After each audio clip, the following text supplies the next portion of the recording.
皆さんごきげんよう、上川薫です。今回取り上げる話題はアメリカの大統領選挙です。前回の動画において決着がつくには少し時間がかかるかもしれないという話をしましたが、開票してみればあっという間に勝敗が決するといったちょっと意外な展開になりました。今回のアメリカ大統領選挙はトランプ氏が勝利宣言を行い、おそらくこのまま勝利が確定することでしょう。なぜ確定していないかといえば、アメリカにおける大統領選挙は郵便投票もかなりの数あるため、それらについて最後まで開き切るにはどうしても時間がかかります。しかし、そうした残った票の確認を待たなくても、現在の情勢からすればトランプ氏の勝利は揺るがないだろうという状態まで現在は進んでいます。そして今回の大統領選挙についての解説を行うときに大事な要素が一つあります。それは同時に行われている上院と下院の選挙。この選挙の結果についても合わせて情報を入れておかなければ全体像を理解することはちょっと難しいでしょう。今回、共和党のトランプ氏が大統領選挙で勝つのと同時に上院でも下院でも共和党の勢いが民主党を圧倒しました。上院においては共和党が過半数を制し、下院においても現在はまだ確定はしていませんが優勢に戦いを進めており、この勢いであれば大統領、上院、下院、この3つとも共和党が制するという状態になりそうです。このことからはっきりしているのは民主党政治に対する否定を国民はしたということです。例えばこれが大統領選挙だけの部分でトランプ氏が勝利し、他の上院や下院選挙において民主党が勝つといったことが起これば、それは単純にハリス氏個人の力不足に伴ってトランプ氏が勝ったという話になるわけですが、このように大統領も議会もどちらにしても共和党が圧倒したというのは明らかに民主党政治全体に対するマイナス評価が非常に大きかったことを意味します。このように大統領と議会完全に一致した状態であれば政権運営は非常に速度速く物事が決まっていきます。法案にしても予算にしても大統領と議会の一致した動きといったものが素早く物事を決める動きへとつながっていくはずです。このことを踏まえた上で今回の大統領選挙についての勝因と敗因についての再確認をしておきましょう。まず最初にアメリカ国民が一体何を重要視して投票したか、そのことについて言及しておきましょう。このことについては他の国でも日本でも同じことですが、第一に挙げられる投票理由は何といっても国内問題です。そしてアメリカにおける国内問題、思想や階級、人種、ありとあらゆる条件と関係なく国民にのしかかっている問題は物価高です。トランプ氏とハリス氏の間における政策の最も大きな違いとしては、環境政策や人工妊娠中絶問題などあるわけですが、この経済政策、特に物価高対策についての明暗が分かれたと言えるでしょう。特にトランプ氏の場合だと、減税政策を積極的に打ち出していたのに対し、ハリス氏の場合だと、経済政策としては、住宅購入費用の補助であったり、食品価格の価格抑制策などといったものが打ち出されていました。ちなみに食品価格の価格抑制については、果たして本当にできるのかとその実現性について疑問符がつけられていたぐらいで、政策の洗練度が非常に低いと当初から指摘されていました。一方においてトランプ氏が掲げた減税策というのは、非常に誰にでもわかるものですから、ハリス氏の掲げた政策と比べれば、減税された方がいいに決まっていると考える人は多かったことでしょう。また、物価高が大きな問題だという話をしましたが、それと環境政策ともリンクしています。トランプ氏はとにかく掘って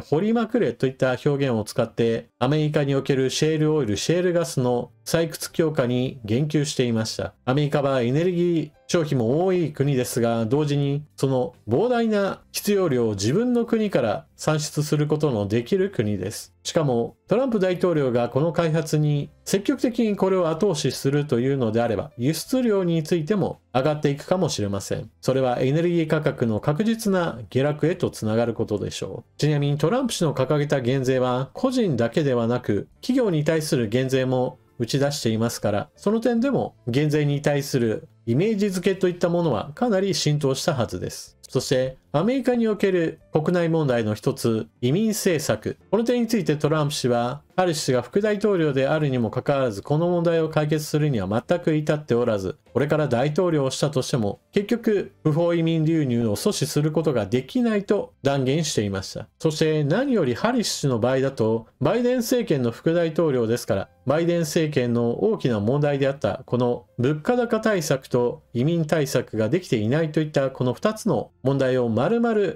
背負う形となり、民主党の刷新性といったものを打ち出すことができない状態となっていました。このことから大統領選挙だけではなく、上院下院における民主党の劣勢といったものを招いたとみられます。なお、アメリカ国民が何を重視して投票するかといったその話の中には、外交政策も一応入っていたのですが、パーセンテージで言えば1桁台でした。アメリカ国民の関心、それは日本と同じく外交ではなく内政なのです。アメリカ国民にとっては減税政策を打ち出して移民対策をしっかりとするぞといったトランプ氏は、彼らにとっては要望を叶える大統領として映っていることでしょう。しかし、アメリカ国民ではない私たちにしてみれば、アメリカの内政問題についてはどうなろうともあんまり関係ない部分があるわけですが、一つ注意しなければならないポイントがあります。アメリカに流入する中南米からの不法移民の人たちなのですが、がっちりと壁が固められ、不法に国境を越えたとしてもすぐにでも強制送還されるようになると、もしかしたらブローカーは侵入しやすい国へと人を振り向けるかもしれません。少しずつヨーロッパにおける不法移民対策が強化されてきていますが、そちらもダメとなれば先進国の中で残る国は日本しかありません。日本の場合だと陸続きの国はありませんから、何かしらの手を使って日本へと入ってこなければならないわけなので、ちょっとものすごい数のというわけではないでしょうが、高い金を払った上での観光ビザ入国からの難民申請や母国での政治的な迫害などを理由とした難民申請などを持って日本へと入り込もうとする人が増えるかもしれません。これはあり得るという話で、まだ起こっている話ではありませんが、そのような懸念が生まれるといったことは押さえておくべきポイントでしょう。そして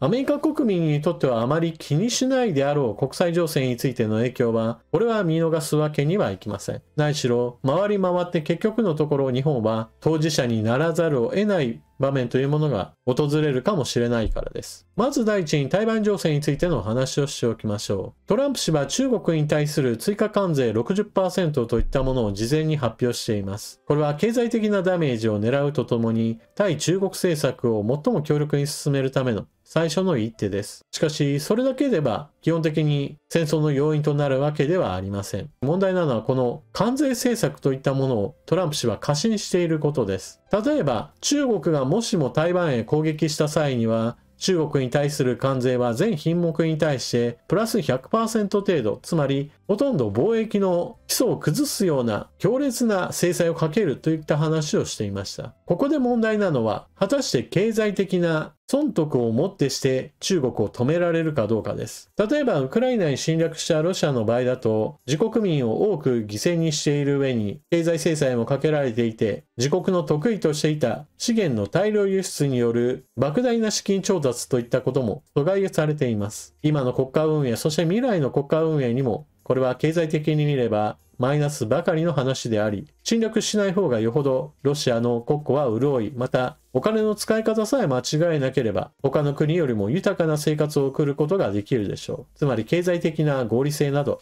全く存在しないのがロシアによるウクライナ侵略です。ではなぜそのような攻撃を続けているかといえば、それは経済的な合理性や損か得かといった話ではなく、プーチン大統領の思想信条に基づく攻撃であり、経済的なダメージはこれを直接的に抑える要因とはならないのです。同じようにして中国の習近平国家主席も何も台湾を攻撃することが経済的に得になるから狙っているわけではありません。台湾には半導体の受託製造メーカーとして世界一の TSMC があります。TSMC の工場は世界最先端の技術が詰まっているといったこともあって、この工場やこの企業を制圧することには意味はあるでしょう。しかしそれはあくまでも抑えられたら嬉しいなといった程度のおまけ程度のもので、台湾を抑えることは別に経済的な利益を狙ってのものではなく、中国統一を果たすという彼の政治信条の問題です。このような経済的な損得で中国を抑えられるかもしれないといった考え方をもしもこのまま続けた場合においては、むしろ中国による台湾攻撃の危険性は上がってしまいます。これまでの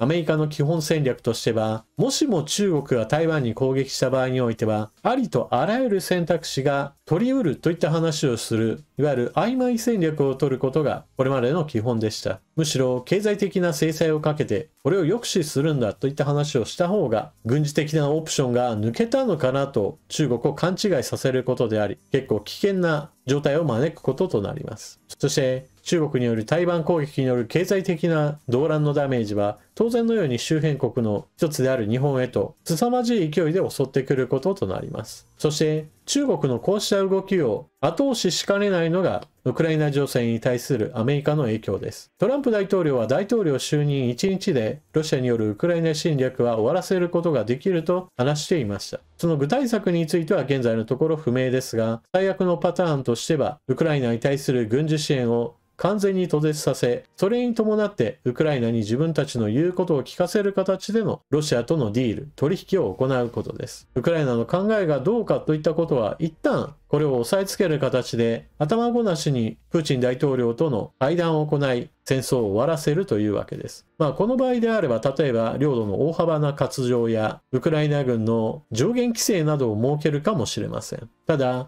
こうした外交というのは実はプーチン大統領にしてみれば特に飲む必要がない話なので、アメリカがウクライナに対する支援をやめるというのであればむしろ停戦交渉は行わずこれを蹴った上でウクライナを攻撃し続ければいいという状態を生み出してしまいます。この時にトランプ氏がその外交交渉の決裂といったことを理由としてウクライナに猛烈な支援を行えばよいのですが、そうしなかった場合においてはただ単にウクライナの危機を招くだけとなってしまいます。そしてウクライナの危機というのは単純に国連常任理事国による武力侵攻をその他の国連常任理事国がほとんど認めてしまうといったことにとなり、この構図そのものが中国にも当てはめられることが国際秩序の崩壊へとつながってしまうわけです。なぜロシアによるウクライナ侵略をアメリカは許すのに中国による台湾攻撃を許さないのかというような話へとつながってしまうわけです。今回の選挙においてはアメリカ国民はその点について気にしないという選択をしたのですから、それはこれを受け止める形で日本が準備する必要があるわけです。トランプ氏の動き次第によって戦争といったものがよりハードル低く実施される世界へと進んでいく、この現状を受け止める必要があるわけです。なお中東情勢については皮肉な形での進展が見られることでしょう。トランプ氏はイスラエルに対する支援を行うことはすでに表明していますし、その点について言えばイスラエルのネタニヤフ首相の軍事活動にこれを制限することはないでしょう。つまりより一層の軍事支援を行うことによってイスラエルの願望を叶える形での戦争終結を目指すかもしれません。すでにガザ地区における武装勢力ハマスの戦闘力はほとんどありませんし、またヒズボラとの戦闘においても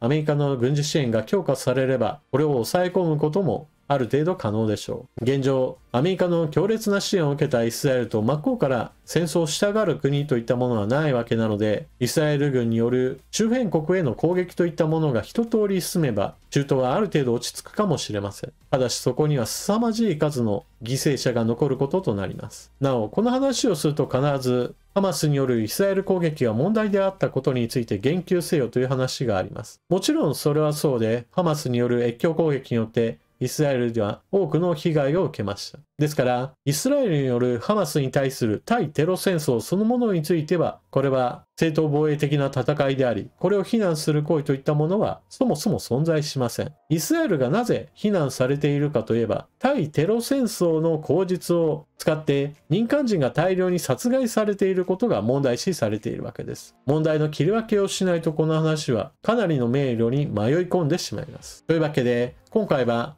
大統領選挙についての解説をしました。トランプ氏が勝利宣言をし、実際に勝利はこのまま確定に向かうことでしょう。それはアメリカ国民にとっては現在の民主党政権における問題点を少しでも解消してほしいという願いからのトランプ氏やもしくは共和党を選択するという投票行動の結果です。しかし、アメリカ国民にとっては良くても、残念ながらアメリカは世界の超大国として国際情勢にも大きな影響を与える国です。ウクライナ情勢に対する影響、台湾に対する影響、そして中東に対する影響、どれにとっても内向きな外交姿勢では戦乱を抑止することは私は難しいと思います。だからこそ日本は自国の防衛力を高めつつ、国内の経済政策や政治改革などを進めていかなければなりません。ただしここで問題となるのは、日本の総理大臣は現在石破総理大臣です。トランプ氏は日本に対する関税政策として 10% 程度はかけるという話をしていますし、安全保障問題で言えば防衛費のさらなる増額といったものを求め、この増額する予算の使い道としてアメリカ製兵器の大量購入なども求めてくることでしょう。さらに先ほども述べたような安全保障問題で日本の周辺国が